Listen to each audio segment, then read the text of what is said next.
live from my actual writing space to talk about Powers of X #1, which unfortunately wasn't as much fun as the first one. It wasn't as much fun to me as House of X #1. Um, yeah, it's Deadpool looking at us. No. This one was Pull a it up on your phone. this one was a tad bit different from the first one, and as it went through like different time periods, it was a little weird, and I'm sure my wife is gonna have plenty of questions about it. It was still fun in its own way, but it had a definite more of a science fiction feel to it because we went through like different times, and it did this really weird thing of showing us what happens actually afterwards, like 10 years into the future of them like basically establishing themselves on Krakoa. Actually, I think they went year one, the year that Xavier first had his dream, and then they went 10 years from that to them actually establishing residence on Krakoa, and then they go, I think, 100 years later or whatever, which is weird because in that time we still have Wolverine alive, and we have Magneto.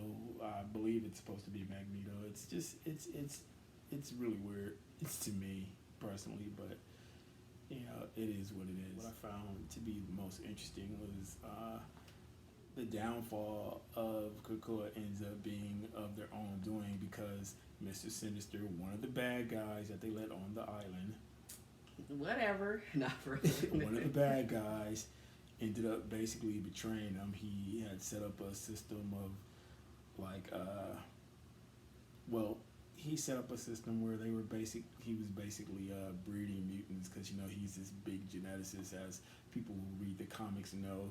He's heavy into genetics and experimenting with genes and stuff, so he creates these quote unquote super mutants or whatever that have all these genetic qualities of all these other mutants, but he puts like the aggressive qualities into them to make them like better protectors of Krakoa. And what eventually ends up happening is, in some way, they wind up betraying Krakoa. They don't really go into detail as to how, and there ends up being a big war between humans, mutants, and the robots. I guess that the humans try to get in order to get rid of the mutant threat, but it ends up the robots just kind of whoop on everybody. So, I mean, at least that's what I got from it, from the little bits and pieces that were given. So, again, I'm sure the wife has a ton of questions, and we'll just let her take it and give her thoughts and bring forth her questions that I'll do my best to answer. I definitely like what is it, House of X? Yeah. House of X better than this one. When I read this book, I was like, what the hell What is the hell going is going? on? Yeah. I don't know who these damn people are. I don't know what's going on. I did not like it. I don't like it. I'm like, Dad, honestly, I don't have much to add. I don't like it. Yeah. Well, the It's very confusing. Like, I'm a person that doesn't read Marvel comics, and this is a new series from the beginning. And then the what is this?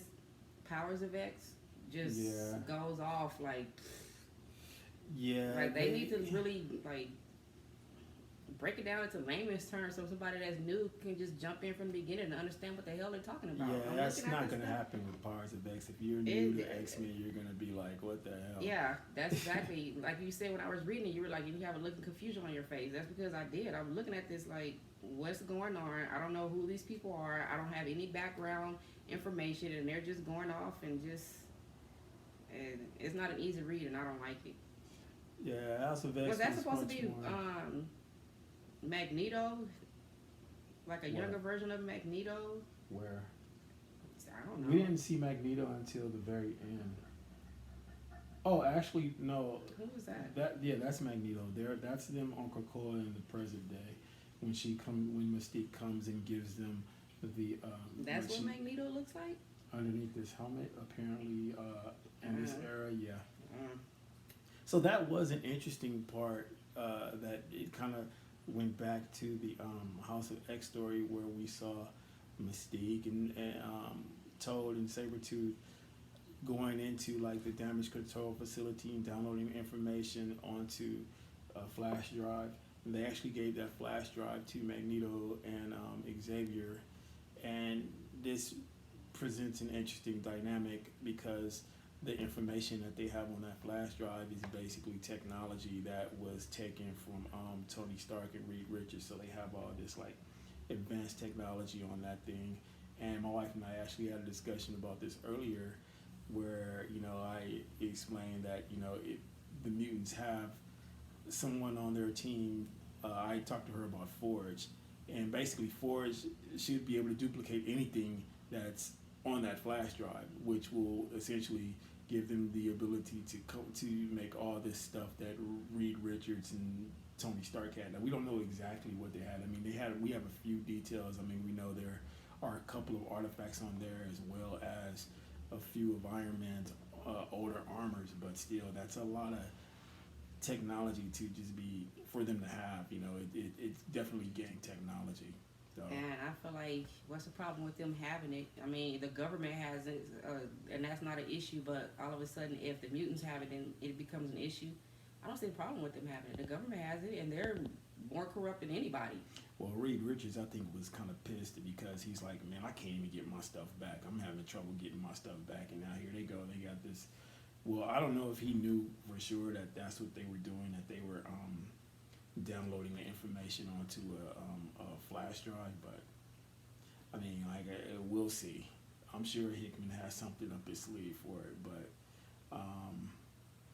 yeah, it's just House of X was much better in our definitely opinion. much better. This House of X thing, I don't know. The one girl reminds me of what's Gamora's sister. Nebula. No, that's not Nebula. No, but I'm saying that she reminds me of Nebula, the one that they captured. She reminds me of Nebula. The captured one, yeah, they killed her. Well, she's considered dead. There's like 8 people. There's 8 people left in the solar system. So there's 8 mutants left as a result of all of this. I don't know. It's talking about The rest of them are on. Yeah, we'll have to sit and talk about all that, and I'll be able to explain that to you in more depth. But essentially, most of the mutants are in Shi'ar, in the Shi'ar Empire. So as like longtime X fans know, that's where Lilandra and all those folks are. I don't know what you she doesn't. She doesn't know. Nope. But Phoenix Saga stuff. Nope. Anybody new trying to jump on this? Nope. Yeah. It's not a very good read. It's not. I prefer House of X definitely over this. Now, if you're going to read this, if you have some knowledge of like previous X stories, I mean. Sorry. So that's Wolverine. He all old. Is that supposed to be I think Magneto? that's supposed to be Magneto. Magneto. Yeah, he has the helmet on it. Now, who's the dude with the little? I have no idea who those other people are. Is that Groot? That is not Groot. Groot is not a mutant. But he looks like Groot. Yeah, he does look like Groot. We'll put a picture up there. He looks like but Groot. It's not Groot. Groot is not a mutant. Groot is an alien. So no. Okay, is this supposed to be Mr. They Sinister? Executed Mr. Sinister. That's told in the other part when they found out about his deception. Oh yeah, they did say he that. was actually executed. I don't remember who they said executed him because it's like a whole bunch of stuff. That's Nimrod. That's Nimrod. That's the one who. This is like 1,000 years where you see him as a little bitty thing. When you go back, he's the one that was in control. The one that was the robot that put her in the stuff. In the thing. Yeah. You guys will have to read it if you're interested, because it's fairly complicated. But I mean, if you're a long-time fan, you'll understand and appreciate some things about it. There is something that I did like that about was it. talking to Professor X in the beginning. Oh, that's Moira McTaggart. Who? That's his baby's mama. Oh, okay. I explained it in terms that my wife would understand. Now they have a child together later on, Legion. David Haller, who is Legion, one of the Omega level mutants. Thumbs down. I'm sorry. I wouldn't say completely thumbs down. I give it a thumbs down. It's just more. It's just more for more established X-Fans that are going to appreciate some of the stuff in there. Yeah, What is cool about it? What I thought was super cool about it was that there are mutants like there are these like mutants that are they started creating mutants basically like Mr. Sinister started doing his genetic thing, and there's one mutant there in particular who's like a hybrid of like 6 different mutants. Like she's a mixture of Oh, she's the chick with the sword, the main chick that was fighting all the robots and stuff. They got away. She's a hybrid of she's called Rasputin 4. So she's a hybrid of 1, 2, and 3.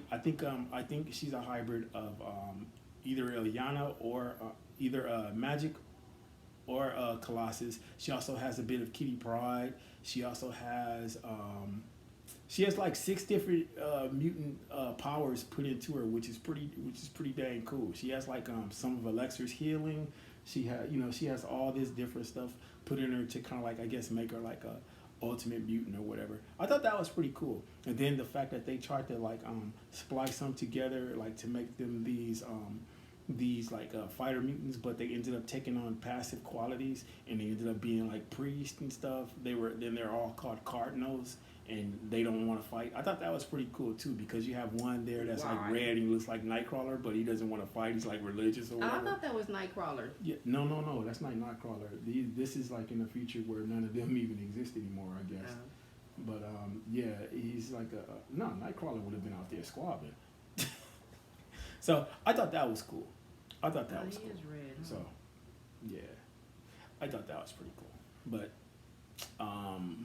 you know, if this was to be rated on a scale of 1 to 10, honestly, I'd probably give it like a 5 or a 6. It wouldn't go much higher than that. Whereas House of X for me would be like an 8 or a 9. Yeah, so, I got House of X at 8 too. It was easy to follow. It was cool. Yeah. This right here is. This was like. This is garbage. I wouldn't say that. It's like if it's like a marriage of X-Men and like Star Trek or Terminator or something. Dude, It's when I was like, reading it reminded me of not Doctor Who, but some of them reminded me of Star Wars and I forget what other. But yeah, it was like this. But still, I can follow Star Wars and everything easily. This right here is humans versus mutants. It's too complicated. It feels like they just tried to put too much information in this one issue instead of maybe spreading it out some and explaining it better. Yeah. Because right now, it's just like they just threw up in the episode. Right. I keep calling it episode. It's like they just threw up in the issue and just crammed in all this information, all these different people, all these different worlds, and 100 years and 10 years and war and all this stuff. Yeah, and we have no idea who these people were. I don't like that. I need some background. Yeah, the thing that I didn't like was that they showed us like in the first issue of this right here, they show us what happens like with Krakoa. It's like I didn't want to know that. Then I wanted to kind of go through it a little bit, you know. It's like saying, because of Krakoa, this is gonna spark a war. Well, we figured it was gonna be something like that, but this is gonna spark a war between humans and mutants and robots, and then the robots are gonna do this, and then there's only gonna be 8 mutants left in the solar system, and they're all gonna go to Shi'ar. Why? I just thought it was like, why would you tell all that when you just now a week ago said that they're even on Krakoa, and then you tell like the next week you say, oh, this is what happens 10 years later. It's like, dude, I couldn't even get used to them being on Krakoa yet. You know, that would be like my main complaint for that, and the fact that it's all over the place. What is this called? That's Powers of X. I hope the next issue of Powers of X is better than this, because next week we're going to get House of X too. So I know that, but if this storyline continues like this, I won't be reading the whole. It is 8 issues. I won't read all the Powers. October. This is. Yeah. This is not. This isn't made for somebody that's just trying to get into the X-Men story. This is for people that definitely know the background of X-Men story. And for some of those people, it won't even. It's way too confusing. It's too they just cram too much information in there. Yeah. Don't like it. Sorry. House of X #1, go get it. Powers of X, maybe not. All right. Yeah. Bye. We're done.